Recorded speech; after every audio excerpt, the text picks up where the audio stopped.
Shalom, haleluya, puji nama Tuhan. Kita bersyukur buat segala kebaikan Tuhan dalam kehidupan kita. Apa kabar Bapak Ibu Saudara yang berada di rumah? Saya kini percaya bahwa Bapak Ibu dalam perlindungan, kesehatan yang datang daripada Tuhan. Bapak Ibu, pada hari ini kita bersyukur buat kasih setia Tuhan dalam kehidupan kita, sehingga pada hari ini kita mau belajar dari kebenaran firman Tuhan. Tetapi sebelumnya mari kita bersatu di dalam doa. Pertolongan kami datangnya daripada Tuhan pencipta langit dan bumi. Kami bersyukur atas perlindungan Tuhan. Di dalam segala situasi kondisi yang terjadi, kami yakin dan percaya ada pertolongan Tuhan di dalam pribadi kami, bahkan di dalam keluarga kami masing-masing. Terpujilah namamu Tuhan. Kami sebentar mau belajar dari kebenaran firman Tuhan. Engkau memberkati kami sehingga kami dapat memahami, mengerti, dan kami dapat melaksanakan kebenaran firman Tuhan hari lepas hari. Terpujilah namamu Tuhan. Kami mengucap syukur dan sambut firman-Mu hanya di dalam nama Yesus. Haleluya. Amin. Puji nama Tuhan. Shalom Bapak Ibu yang dikasihi oleh Tuhan. Sebagai orang percaya, kita memiliki tugas tanggung jawab yang besar di hadapan Tuhan. Bukan hanya sebatas kita menjadi orang percaya dan hidup di dalam Tuhan, tetapi kita juga haruslah menjadi saksi Kristus. Dan itulah yang dikehendaki Tuhan di dalam kehidupan kita. Dan kesempatan hari ini kita mau belajar dengan satu tema, menjadi saksi Kristus. Di dalam Kisah Para Rasul pasal pertama ayat 8. Mari kita membuka Alkitab kita di dalam Kisah Para Rasul pasal pertama ayat 8.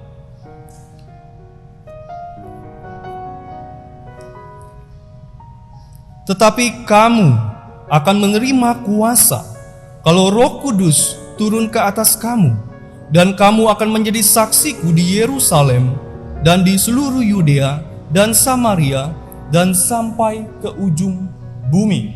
Bapak Ibu yang terkasih di dalam nama Tuhan, orang yang percaya itu diberi kuasa oleh Tuhan. Dan orang yang percaya di dalam Tuhan ada Roh Kudus Tuhan yang senantiasa menuntun dan memberi kemampuan untuk kita dapat menjadi saksi Kristus. Menjadi saksi Kristus itu adalah tugas kita sebagai orang yang percaya di dalam Tuhan. Menjadi saksi Kristus itu juga bisa dimulai dari diri kita sendiri, kemudian kepada orang yang terdekat, yaitu keluarga, lingkungan sekitar, bahkan orang-orang yang belum mengenal akan Tuhan. Dengan melalui kuasa dari Roh Kudus yang dicurahkan bagi orang yang percaya, itu akan memampukan kita untuk menjadi saksi Kristus. Karena tanpa kuasa dari Roh Kudus, kita tidak akan mampu melakukan itu semua. Bapak Ibu yang dikasihi oleh Tuhan, menjadi saksi Kristus dalam pengertian Kamus Besar Bahasa Indonesia berkaitan dengan saksi. Saksi itu adalah orang yang melihat atau mengetahui suatu peristiwa atau kejadian, atau juga orang yang dapat memberikan keterangan guna kepentingan penyelidikan tentang suatu perkara yang didengar, yang dilihat, bahkan yang dialaminya sendiri, sehingga itu dapat menjadi saksi. Menjadi pertanyaan buat kita semua, Bapak Ibu Saudara yang berada di rumah, bagaimana dengan kita yang mau menjadi saksi Kristus? Apa yang kita dengar, apa yang kita lihat di dalam Tuhan, apa yang kita alami, itulah yang kita saksikan bagi orang-orang yang belum mengenal akan Tuhan. Tetapi apabila kita tidak hidup di dalam Tuhan, kita tidak mengalami Kristus dalam kehidupan kita secara pribadi, apa yang mau kita saksikan? Maka daripada itu mari kita belajar dari kebenaran firman Tuhan untuk kita dapat menjadi saksi Kristus. Menjadi saksi Kristus haruslah didahului dengan menerima Kristus sebagai Tuhan dan Juru Selamat secara pribadi. Orang yang dapat menjadi saksi Kristus adalah orang yang sudah mengalami Kristus di dalamnya dan menjadikan Alkitab itu sebagai firman yang senantiasa menuntun kehidupan kita sebagai orang yang percaya di dalam Tuhan. Menjadi pertanyaan buat kita semua, bagaimana cara saya atau kita dapat menjadi saksi Kristus? Di bagian pertama, yaitu melalui pertobatan. Mengapa melalui pertobatan? Karena melalui pertobatan kita dapat menceritakan bagaimana Tuhan telah bekerja dalam diri saya atau dalam diri kita, sehingga kita mengenal keselamatan. dan kita menceritakan kepada orang lain sehingga orang lain dapat diberkati oleh Tuhan dan mengenal siapa itu Kristus di dalam kehidupan kita. Bapak Ibu, ingat bahwa kata bertobat itu berpaling dari dosa kepada kebenaran dan dari kegelapan menuju terang yang ajaib. Bapak Ibu, kita belajar dari firman Tuhan bahwa di dalam Kisah Para Rasul pasal 9 ayat 3 sampai 9 di mana Rasul Paulus berjumpa dengan Tuhan. Saya akan membacakan kebenaran firman Tuhan di dalam Kisah Para Rasul pasal 9 ayat 3 sampai 9. Ayat 3 berkata, dalam perjalanannya ke Damsyik, ketika ia sudah dekat kota itu, tiba-tiba cahaya memancar dari langit mengelilingi dia. Ia rebah ke tanah dan kedengaranlah olehnya suatu suara yang berkata kepadanya, Saulus, Saulus, mengapakah engkau menganiaya aku? Jawab Saulus, siapakah engkau, Tuhan? Katanya, akulah Yesus yang kau aniaya itu. Tetapi bangunlah dan pergilah ke dalam kota. Di sana akan dikatakan kepadamu apa yang harus kau perbuat. Maka termangu-mangulah teman-temannya seperjalanan, karena mereka mendengar suara itu, tetapi tidak melihat seorang juga pun. Ayat 8 berkata, Saulus bangun dan berdiri, lalu membuka matanya, tetapi ia tidak dapat melihat apa-apa. Mereka harus menuntun dia masuk ke Damsyik. 3 hari lamanya ia tidak dapat melihat, dan 3 hari lamanya ia tidak makan dan minum. Puji nama Tuhan. Bapak Ibu, ini suatu perjumpaan Rasul Paulus kepada Kristus, di mana ia berjumpa dengan Kristus dan ia bertobat. Dan ia dipakai Tuhan secara luar biasa untuk menceritakan keselamatan kepada orang-orang yang belum mengenal akan Tuhan. Panggilan Tuhan bagi setiap orang percaya itu memiliki 2 tujuan yang jelas, yaitu yang pertama menjadi serupa dengan Kristus dan yang kedua menjadi saksi Kristus. Serupa yang dalam artian yaitu lahir baru dan bertumbuh di dalam Tuhan. Karena jikalau kita tidak bertumbuh di dalam Tuhan, kita tidak hidup di dalam Tuhan, apa yang mau kita saksikan kepada orang-orang yang belum percaya akan Tuhan? Bapak Ibu yang dikasihi oleh Tuhan, sebelum bertobat, Paulus giat melakukan pekerjaan Allah itu menurut pemahamannya sendiri, sehingga ia mengerjakan sesuatu hal yang salah. Tetapi baru setelah ia mengalami perjumpaan dengan Kristus dan ia bertobat, ia menjadi saksi Kristus yang luar biasa dipakai oleh Tuhan. Penting bagi kita sebagai orang percaya untuk melayani Tuhan itu dengan dasar pertobatan yang jelas. Karena tanpa pertobatan, pekerjaan kita akan sia-sia. Firman Tuhan di dalam Injil Lukas 13 ayat 3 sampai 5 dan Kisah Para Rasul 2 ayat 38 bahwa bertobatlah supaya kita tidak binasa karena perbuatan-perbuatan yang salah atau perbuatan-perbuatan yang mengandung dosa yang tidak berkenan kepada Allah.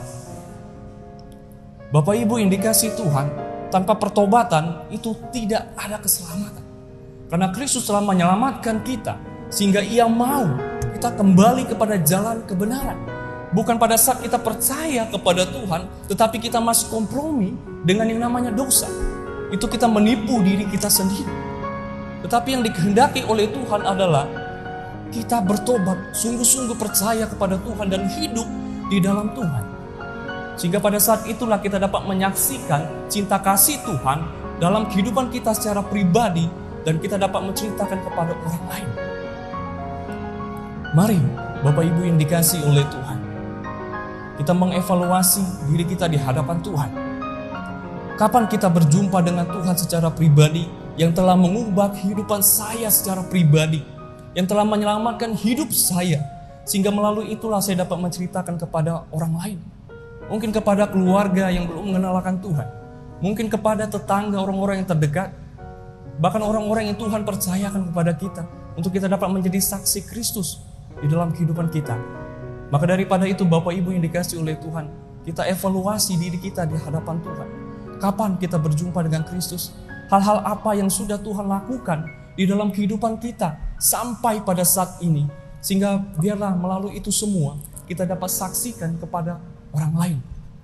Dan di bagian pertama ini, menjadi saksi Kristus itu melalui pertobatan. Seperti Rasul Paulus yang dipakai Tuhan secara luar biasa. Dan di bagian pertama ini kita sudah belajar dari pertobatan Rasul Paulus. Dan yang kedua kita juga belajar dari murid Rasul Paulus yang bernama Timotius. Di dalam 1 Timotius 4 pasal 12 berkata, "Jangan seorang pun menganggap engkau rendah karena engkau muda. Jadilah teladan bagi orang-orang percaya. Dalam perkataanmu, dalam tingkah lakumu, dalam kasihmu, dalam kesetiaan, dan dalam kesucian." Jadi Timotius mengajarkan kita sebagai anak-anak Tuhan, sebagai orang yang percaya kepada Tuhan, sebagai orang yang mau menjadi saksi Kristus, yaitu melalui teladan hidup. Di dalam 1 Timotius 4 ayat 12. Bapak Ibu yang dikasihi oleh Tuhan, keteladanan hidup itu adalah sebuah buah kedewasaan rohani. Sebab kedewasaan rohani dalam diri seseorang itu tidak bergantung pada usia, jabatan, gelar, ataupun pengalaman dan lain sebagainya. Karena banyak sekali orang yang sudah percaya Tuhan, yang sudah lama percaya kepada Tuhan, tetapi masih kerohaniannya masih seperti kanak-kanak. Maka daripada itu kita belajar dari Timotius. Meskipun dia masih muda, tetapi dia menunjukkan keteladanan di dalam kehidupannya. Keteladanan apa yang dapat kita belajar dari Timotius ini? Yang pertama yaitu kita belajar dari teladan dalam perkataan. Bagaimana dengan perkataan kita?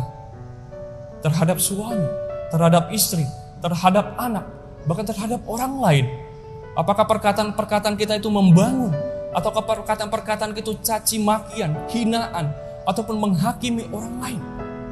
Maka daripada itu mari kita belajar untuk kita dapat mengevaluasi diri kita, untuk kita dapat menjaga perkataan kita, sehingga biarlah melalui perkataan kita itu menjadi berkat bagi banyak orang lain. Teladan dalam perkataan, mari kita menjaga ucapan baik secara lisan maupun tulisan, baik terhadap keluarga, bahkan tulisan di media sosial. Karena banyak sekali orang-orang yang sudah percaya kepada Tuhan masih suka menghakimi, masih suka mengkritik, masih suka melakukan hal-hal yang tidak berkenan kepada Tuhan melalui tulisan-tulisan ataupun melalui percakapan dan perkataan. Maka dari itu mari kita belajar untuk kita dapat menjaga perkataan kita sebagai anak-anak Tuhan. Dan di bagian yang kedua, bukan hanya melalui perkataan, tetapi juga teladan dalam tingkah laku. Tidak hanya pandai dalam memahami firman Tuhan, tapi juga kita wajib menerapkan di dalam kehidupan kita secara pribadi di dalam Tuhan. Dan selanjutnya itu bukan hanya tingkah laku, tetapi juga kita hidup di dalam kasih Kristus. Untuk kita dapat memperlihatkan buah-buah kasih dalam kehidupan kita dengan menunjukkan suatu kesabaran pada saat kita mengalami berbagai situasi kondisi yang terjadi saat ini. Kita diajarkan untuk bersabar, kita diajarkan untuk bergantung kepada Tuhan, menunjukkan buah-buah roh karena kita hidup di dalam Tuhan. Maka daripada itu Bapak Ibu yang dikasihi oleh Tuhan, mari kita tetap hidup menjadi teladan dalam kehidupan kita. Dan selanjutnya itu adalah kita menjadi teladan di dalam kesetiaan. Tidak mengkhianati orang yang mempercayai, ataupun kita melakukan sesuatu pekerjaan dengan setia. Karena firman Tuhan berkata, setialah dalam perkara kecil, maka aku akan memberikan perkara yang lebih besar daripada yang engkau pikirkan. Mari kita belajar untuk tetap setia di dalam segala hal. Apapun yang Tuhan percayakan kepadamu, apapun yang Tuhan percayakan di rumah, di gereja, bahkan dimanapun engkau berada, tetaplah setia di dalam segala hal. Dan yang terakhir yaitu teladan di dalam kesucian. Suci dalam pikiran, suci dalam hati, dan suci di dalam tubuh, tidak melakukan perzinahan. Karena banyak orang yang pikiran, hati maupun perkataannya kelihatan sepertinya suatu hal yang luar biasa, bagus, tetapi masih melakukan kekerasan, masih melakukan dengan tangan memukul istri, memukul anak, dan melakukan hal-hal yang tidak berkenan kepada Tuhan. Mari kita menjaga kekudusan, kesucian hidup di dalam Tuhan. Dan mungkin ada di antara kita yang suka merokok ataupun yang suka minum alkohol. Ingat bahwa tubuhmu adalah bait Allah. Jangan merusak tubuhmu dengan pola yang tidak benar, dan itu tidak berkenan kepada Tuhan. Karena itu tidak menguntungkan bagi diri kita, bahkan bagi tubuh kita. Maka daripada itu Bapak Ibu yang dikasihi oleh Tuhan, di dalam Roma pasal 12 ayat 2 berkata, "Janganlah kamu menjadi serupa dengan dunia ini, tetapi berubahlah oleh pembaharuan budimu, sehingga kamu dapat membedakan manakah kehendak Allah, apa yang baik, yang berkenan kepada Allah, dan yang sempurna." Dan ini menjadi kesimpulan buat kita pada hari ini, untuk kita dapat menjadi saksi Kristus. Marilah kita sebagai orang yang percaya kepada Kristus melaksanakan tugas tanggung jawab kita dengan menjadi saksi Kristus bagi sesama kita maupun orang lain dimanapun kita berada, dengan menceritakan bagaimana Tuhan itu telah bekerja dalam diri saya sehingga kita mengenal keselamatan serta menjadi teladan hidup di dalam perkataan, tingkah laku, perbuatan, kasih, dan kesucian. Terpujilah nama Tuhan. Mari kita bersatu di dalam doa. Bapa kami yang ada di sorga, kami bersyukur dan berterima kasih atas kebenaran firman Tuhan yang mengajarkan kami untuk kami dapat menjadi saksi Kristus. Ajar kami Tuhan, bukan kami hanya menjadi orang yang percaya dan hidup di dalam Tuhan, tetapi kami dapat melaksanakan tanggung jawab kami sebagai orang yang percaya di dalam Tuhan, yaitu menjadi saksi Kristus. Karena kami hidup di dalam-Mu, maka daripada itu kami mau menyaksikan cinta kasih Tuhan, pertolongan Tuhan di dalam kehidupan kami. Maka daripada itu Tuhan, ajar kami Tuhan, tolong kami Tuhan, beri kami kemampuan Tuhan untuk dapat menyampaikan dan menjadi saksi Kristus bagi keluarga kami, bagi lingkungan kami, bahkan dimanapun kami berada. Terima kasih Tuhan, kami mengucap syukur buat firman Tuhan hari ini, hanya di dalam nama Yesus. Haleluya, amin. Puji nama Tuhan. Selamat hari Minggu. Shalom. Tuhan memberkati.